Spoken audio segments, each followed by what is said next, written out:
Shalom, peuple de Dieu, shalom à tous. Je crois que vous allez bien et j'espère que le Seigneur nous fait tous du bien. Et je crois que c'est la grande chose et la meilleure des choses qu'il nous faut. Ce soir, je ne sais pas quelle heure il fait chez toi, je ne sais pas quelle heure il fait chez vous. Partout vous me suivez, donc je vous dis d'abord shalom. Si c'est le matin, bonjour. Si c'est le soir, bonsoir. Si c'est les après-midi, bon après-midi. Je voudrais partager quelque chose avec quelqu'un en ce moment de partout. Bien aimé, je voulais beaucoup plus épingler ce soir la réalité que beaucoup de gens évitent. La réalité que beaucoup de gens oublient.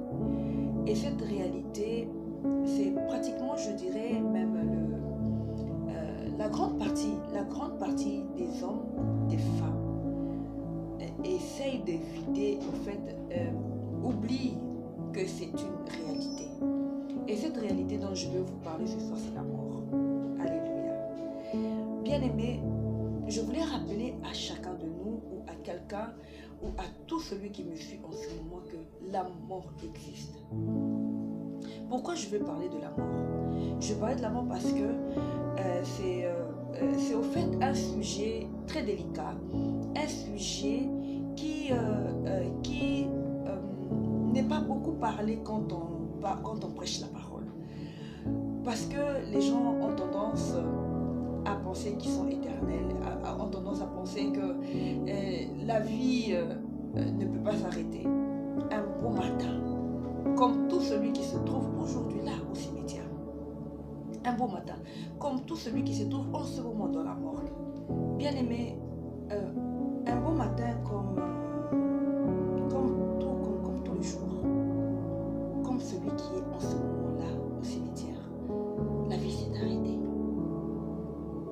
C'était comme un rêve, c'était comme une histoire et c'est devenu une réalité. Et c'est partout on écrit repose en paix, paix à son âme, ainsi de suite. La mort est tellement une réalité que beaucoup des hommes, beaucoup de femmes, beaucoup de gens oublient que c'est réel, ça existe.